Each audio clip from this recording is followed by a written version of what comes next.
Hi everyone, I'm back from my holiday sadly, back to sunny Poole in Dorset, but hey, is what it is, can't always spend all my time in Cyprus as much as I'd like to. Anyway, watched the game today and I'm sure like me most of you are pretty fed up with that.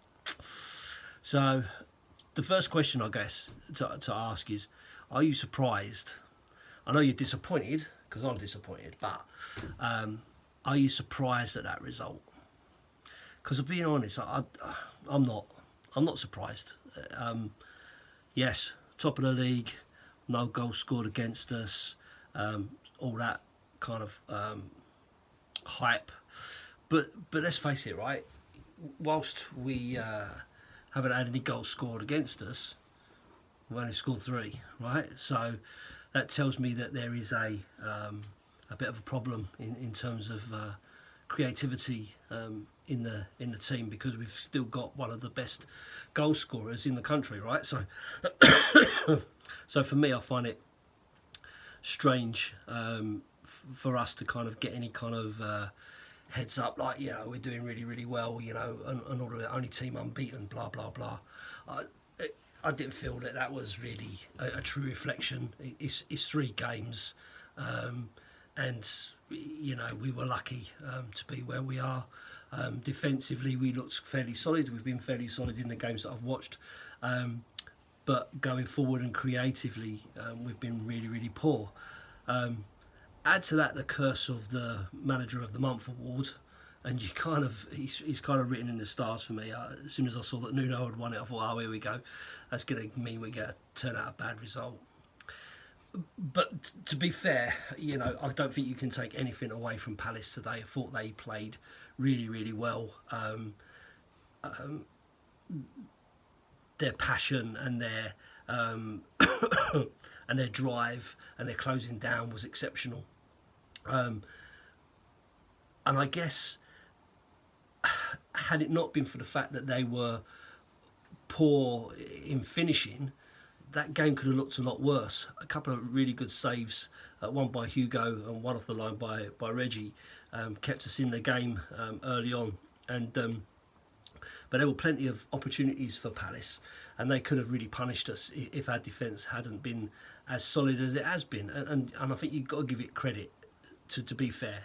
But for me, I'm a little bit surprised bringing in Royal so quickly, especially with all the other players out. For me, I would have started with Roden. I would have started with Roden and Dyer, and kept Tanganga on the right, because he's been playing really well. The fact that he's gone to centre half, you know, makes sense. I get it, but chucking a brand new player in so quickly, having not played for us at all, and you know, seemed a bit of a strange decision to me. But again, you know, I didn't think he played particularly badly.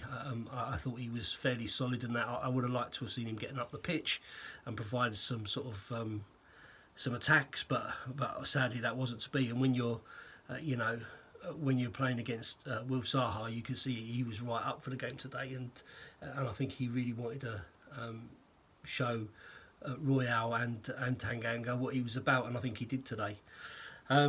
So you got to give credit to Palace. I thought they played well in line with how poorly we played in terms of our creativity. And I think, you know, for me, you know, it's part of the setup from the manager, right? Because, you know, you've got Højbjerg, Winks and Skip all in the centre midfield there, and I'm looking at that thinking, well, you know, where's it coming from? You know, who's gonna provide that forward-looking pass? Because Winks is definitely not known for that.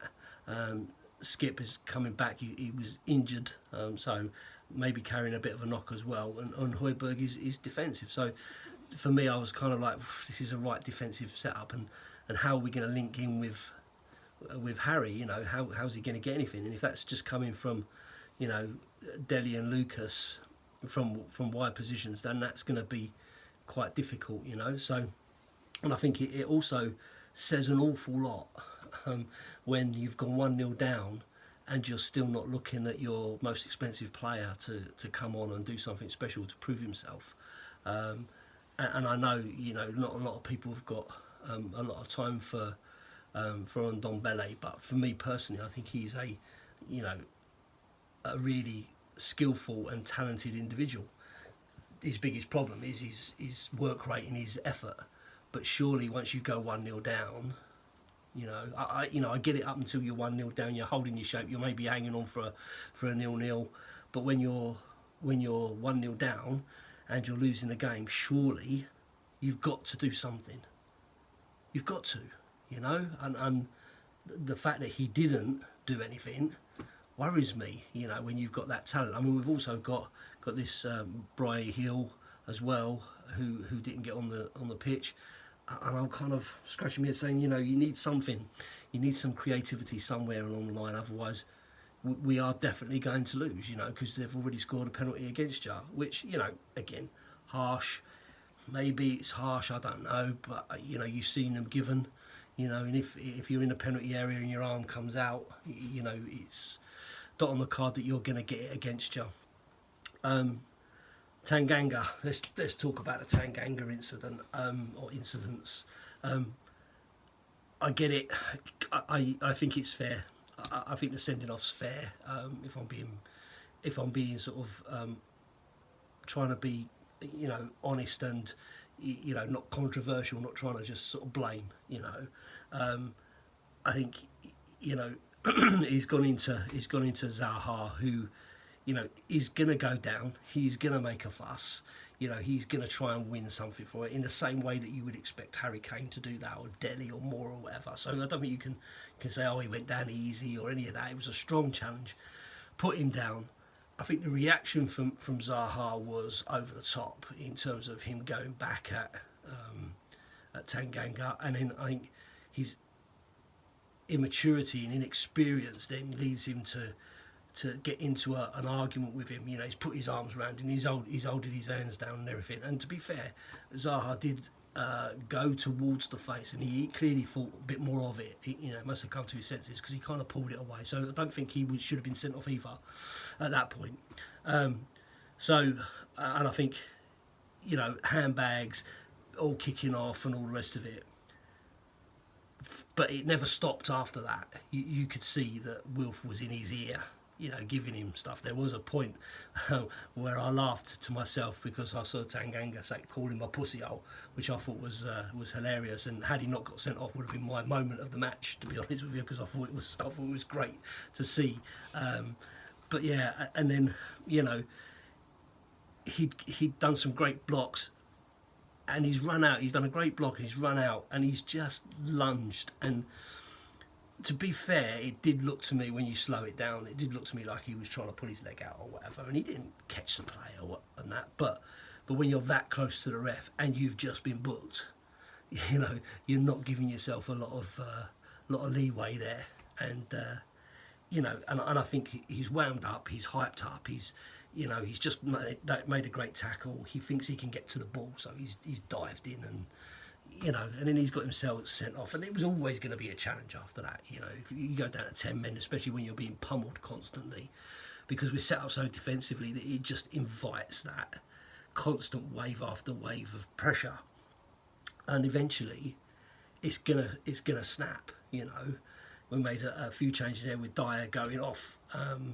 You know, and then Tanganga getting sent off, so you're kind of shuffling the pack, so everybody's trying to get used to who should be where and all the rest of it, and then of course you're chasing the game after that. You know, not that we chased very very hard, to be honest, but you're tiring, you know, you're rushing, you're getting pulled out of position, and Palace were moving the ball really really well.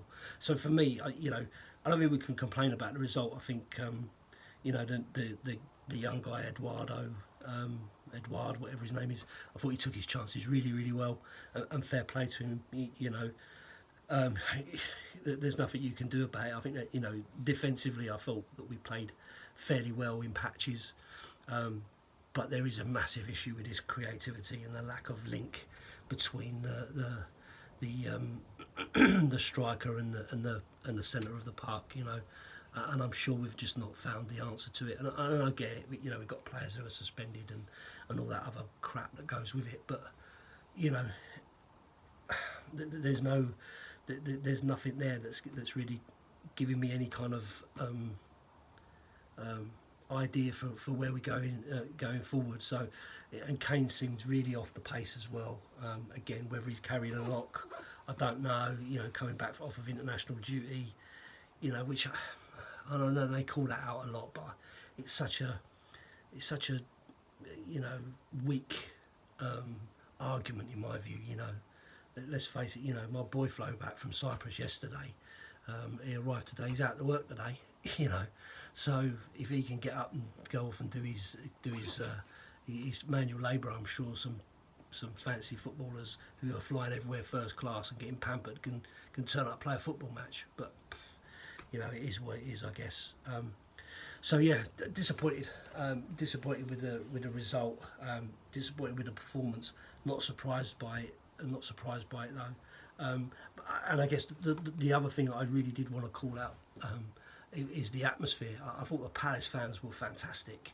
You know, watching it on my phone, you know, you could hear the singing, and there was some bits and pieces where you picked up some of the Spurs fans as well. But I have to say that the Palace fans really did give it something, and it just shows the difference once you get fans back into the grounds. What difference that makes to the atmosphere and the overall experience, because I really enjoyed hearing them singing and jumping around and stuff like that. I thought Palace fans did themselves really proud today. They looked right up for it, as did the team, and ultimately the best team won the game. But there's a lot of work there for Nuno to get his head around. You know, we move on. You know, big game next week against Chelsea, who, you know, historically always do really well against us. I mean, they call White Hart Lane 3-point lane, you know, so I mean that's gonna be a really difficult game. So he's really gonna have to think about it. I get it, defensively you've got to be strong, but at the same time, if you don't score goals, you don't win games, and we've been poor this season so far, and it doesn't surprise me because obviously coming back from under Mourinho, you know, you're gonna have that situation with the players we've had, and you know, and we only dropped down to 7th because of our poor defensive record. So you've got to do something about it. But at the same time, you know, we've got to get back to giving Kane some kind of service, you know, and getting all of the players in the squad in the right positions and delivering is a key thing, absolutely. So we live to fight another day, you know. We just hope that other results go away. Let's hope that Arsenal still get smashed. Let's hope that, you know, West Ham get done by Southampton, and it keeps the momentum going, and we get something to smile about at the end of the weekend, you know. But certainly not a good day for us today. Here you go. Up the Spurs.